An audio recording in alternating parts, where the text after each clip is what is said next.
Hello, mga mamilas out there.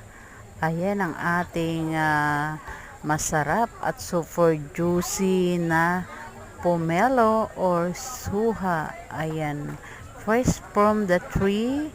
Ayan, matamis at saka juicy.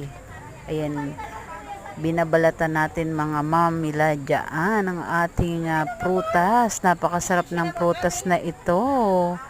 Basta juicy ay napakasarap, no? Ito po ay galing lang sa aming taniman. Ayan, dito lang sa puno. Hindi po yan binili. Kaya sabi lang nga kung may tanim merong aanihin. Kaya ayan, nag-ani tayo ng suha or pomelo. Ayan, napaka-juicy po, napakasarap mga idol.